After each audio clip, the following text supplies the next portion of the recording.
La première qualité mentionnée par Rupa Goswami est que Srimati Radharani est Madhura. Madhura signifie douce, douce comme le miel, Madhu. Radharani est douce, Radharani est très douce. En réalité, à un endroit, il est dit que Radharani est Ati Madhura, pas seulement Madhura. Dire simplement Madhura est bien trop faible pour la décrire. Elle est Ati Madhura, douce en tout. De même que Vallabhacharya chante pour Krishna Adharam madhuram, badanam madhuram, nayanam madhuram, hasitam madhuram, hridayam madhuram, gamanam madhuram, madhuradhipate rakhilam madhuram, madhuradhipate rakhilam madhuram. Tout comme Krishna est l'empereur de la douceur, Srimati Radharani est la reine de la douceur. Tout en elle est douceur. Sa manière de parler est douce, sa démarche est douce, son sourire est doux, ses divertissements sont suaves, sa nature est douce, sa beauté est douce. Dans ce monde, il existe beaucoup de personnes qui peuvent être belles, mais il est très rare de rencontrer quelqu'un qui possède aussi une belle nature. Parfois, nous croisons des gens qui sont très beaux extérieurement, mais dès que nous leur parlons, nous comprenons qu'ils peuvent être beaux de visage, mais pas forcément de caractère. Et parfois, au contraire, nous voyons des gens qui possèdent une très belle nature, mais qui ne sont pas spécialement beaux en apparence. Srimati Radharani est une combinaison merveilleuse. Elle est belle à l'intérieur et elle est belle à l'extérieur. Et c'est pourquoi Krishna l'aime tant. En fait, ce n'est pas seulement Krishna. Quiconque entre en contact avec Srimati Radharani tombe immédiatement amoureux d'elle. Dans le Chamatkara Chandrika de Vishwanath Chakravarti Thakur, dès le 4e ou 5e verset seulement, il raconte ce premier divertissement avec Mère Yashoda. La scène est la suivante. Mère Yashoda est dans sa chambre et prépare un grand coffre qu'elle remplit de trésors.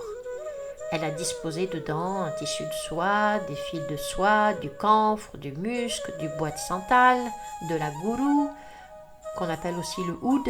La gourou est une résine d'un bois aromatique, rare et sacré, qui en séchant devient sombre, lourd et extrêmement parfumé. Et il est considéré comme très purifiant. Donc elle était en train d'emballer tout cela, ainsi qu'une grande variété de bijoux et d'objets précieux. Krishna arrive et demande « Mère, que fais-tu » Elle répond « Je prépare un paquet ». Krishna poursuit « Mais qu'est-ce que c'est ? On dirait que tu emballes beaucoup de belles choses. Pour qui est-ce que tu fais cela ?» Alors Mère Yashoda lui dit « J'emballe cela pour quelqu'un de très spécial qui est très cher à mon cœur. » Aussitôt, Krishna commence à devenir un peu jaloux. « Oh, tu veux dire que tu prépares ça pour moi et pour Balaram ?» Yashoda répond « Non, non, non, ce n'est pas pour vous. » Alors Krishna insiste « Mais mère, qui peut être plus cher à ton cœur que moi et Balaram? Qui est-ce? Je suis très curieux de savoir. » Yashoda dit alors « Cela ne te regarde pas. Pourquoi tu vas pas jouer au lieu de me déranger avec tes 1000 questions ?» Krishna répliqua « Si tu réponds pas à cette question, j'irai nulle part. Je resterai ici tant que tu ne m'auras pas dit qui est cette personne spéciale. » Krishna fait alors une moue boudeuse. Et Yashoda Mata dit « Eh bien, grâce aux nombreuses et pieuses actions que j'ai accomplies dans ma vie précédente, Brahma m'a gracieusement donné un fils doux comme toi. » Aussitôt, Krishna se sent un peu apaisé et retrouve le sourire. « Et à cause de cela, dit Yashoda, Brahma m'a aussi donné dans ma vie une très belle jeune fille, qui est comme une lampe de camphre apaisante pour mes yeux. » Alors Krishna demande « Qui est-ce » Et Yashoda répond « Oh, c'est Radha. Tout ce que j'emballe là, c'est pour elle. » Car le mari de Radharani, Abhimanyu, est venu. Regarde, il est là-bas, en train de parler avec ton père, Nanda Maharaj. Dès qu'il aura terminé cette affaire, il viendra m'offrir ses hommages. Que vais-je lui donner? Je ne peux pas le renvoyer les mains vides. Alors je vais lui remettre ce petit coffre rempli. Bien sûr, dès que Yashodamata eut quitté la chambre, Krishna déballa tout, retira chaque objet et les donna à Dhanishta, une des servantes de Mère Yashoda, puis il entra lui-même dans le coffre et referma le couvercle. Un peu plus tard, Yashoda revient et dit « Bien, le coffre est prêt ». Elle le remit à Abhimanyu et lui dit « Regarde, il y a là beaucoup de choses précieuses. Ne fais confiance à personne, porte-le toi-même et ne le remets qu'à Radha. » Alors Abhimanyu souleva le grand coffre sur sa tête et se dit « Mais quel bijou, quel vêtement cela peut-il bien être, c'est vraiment lourd !» Tout en portant ce fardeau, il réfléchit intérieurement. « Jamais je n'ai ressenti une telle félicité. Pourquoi suis-je si heureux aujourd'hui ?» Mais qui pouvait lui dire qu'il transportait sur sa tête Dieu, la personne suprême, le trésor de toute la félicité du monde? C'est pourquoi il se sentait si heureux et bienheureux. Finalement, il arriva à Yavat, le village où il vivait avec Srimati Radharani, et déposa le coffre. Jatila, sa mère, lui dit alors « Qu'est-ce que c'est ?» Et Abhimanyu répondit « C'est de la part de Yashoda, qui a envoyé beaucoup de présents pour Radharani. » Et elle dit « Ah, très bien, mais pas ici, c'est trop lourd et on ne pourra pas le déplacer de nouveau. Une fois rentré avec tes vaches, dépose-le directement dans la chambre de ta femme. » Alors, il porta le coffre jusque dans les appartements intimes de Srimati Radharani, appelés aussi Antar Bhavan, et remit la lettre manuscrite de Yashoda où il était écrit « Ô Radha, ceci est pour toi. Tu m'es si chère, si précieuse à mon cœur. Ceci est pour toi, je t'en prie, orne-toi de ces présents. » Puis Jatila appela sa bru.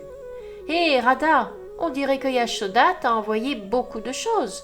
Assure-toi de tout porter pour lui faire plaisir. » Et son mari ajouta « Bon, moi je pars, j'ai des tas de choses à faire. Déballe tout et mets-les bien surtout. » Puis il s'en va. Alors Radharani, Lalita et toutes les autres Sakis ouvrirent le coffre. Et quelle surprise! Krishna en sort. « Que fais-tu ici ?» Aussitôt Lalita commence à se moquer de lui. « Hé, on dirait que ce voleur a emporté tous les présents envoyés par Mère Yashoda et qu'il se tient ici à la place. » Puis Lalita poursuivit. « Bon, je te laisse un peu de temps. Rends-nous tout, sinon nous allons t'attraper et nous te conduirons directement devant Jatila pour lui révéler ce que tu as fait. Pourquoi es-tu ici? Que fais-tu là ?» Krishna se défendit. « Je suis innocent, je n'en sais rien. En fait, ma mère préparait ce coffre et il sentait si bon que je suis allée voir d'où venait ce parfum. Et comme je suis encore un petit garçon, je me suis endormie à l'intérieur. Je ne sais pas qui a fermé le couvercle, ni qui m'a amené ici. » S'ensuivit un échange animé. Finalement, Krishna s'énerva un peu et dit « Regardez-vous toutes, belles jeunes filles, jugez par vous-mêmes. Tout cela ressemble à un complot. Maintenant que je vous entends parler ainsi, il semble clair que votre amie Radha a tout organisé. Elle a délibérément envoyé son mari me transporter de force jusqu'ici. Je n'avais aucune intention de venir. Décidez donc, qui a raison, est-ce moi ou bien Radha? Et si vous me jugez coupable, alors croyez-moi, je suis prêt à être emprisonné dans vos bras, vous toutes, belles jeunes filles, pour 3 nuits d'affilée. Cela me va. Je resterai ici. Que puis-je faire d'autre si vous pensez que c'est ma faute? » Grâce à ce divertissement, nous comprenons que non seulement Krishna, mais aussi Mère Yashoda elle-même était profondément attachée à Srimati Radharani. En réalité, quiconque entre en contact avec Srimati Radharani s'attache aussitôt à elle, tant elle est Ati Madhura, d'une douceur suprême, et tant son comportement est doux et charmant, au point que chacun ne peut faire que l'aimer.